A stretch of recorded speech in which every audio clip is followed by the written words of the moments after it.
Hello mga creative, may bagong video na naman ako. Tatalakayin natin ang sinaunang sibilisasyon tungkol sa mga robot. Maaring ito ay magulong isipin too, pero ipapaliwanag ko sa iyo ng mabuti kung bakit may robot tayo. Ang robot kasi gumagalaw na parang isang tao, napakatalino ng tao na gumawa nito.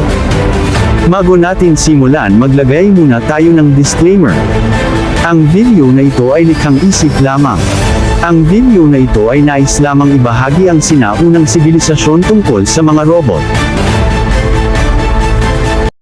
Ano pang hinintay mo? Kimuha ka na ng copy para hindi antukin at sabay tayo manood dito.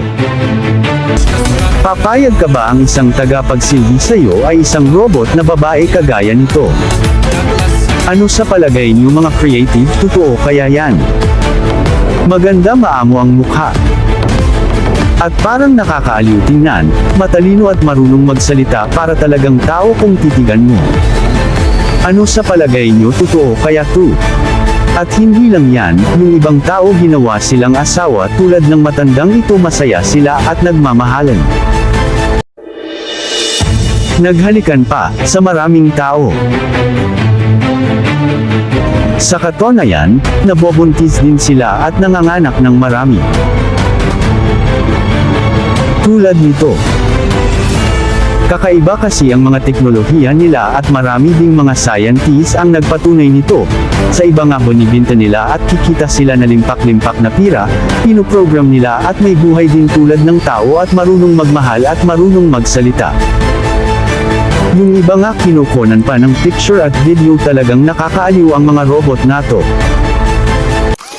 Alam kong nalilito kayo tungkol sa mga robotics na to, pero hayaan yung ipaliwanag ko lahat sa inyo tulad nitong mga robot na to.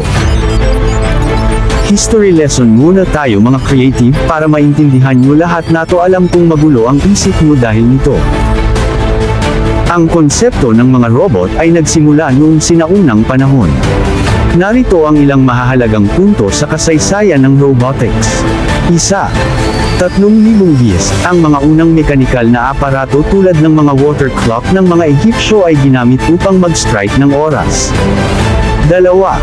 400 BS, si Archytas ng Tarentum, isang Griyegong inventor, ay lumikha ng isang taong robot maaaring gumalaw gamit ang steam power.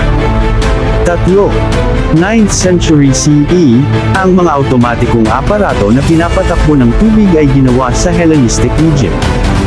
4. 1921, ang salitang robot ay unang ginamit sa isang bulan na tinatawag na RUR. Rossum's Universal Robots, na isinulat ng Czech playwright na si Karel Čapek. 5. 1942, ang salitang robotics ay unang ginamit ni Isaac Asimov sa kanyang maikling kwento na Runabout.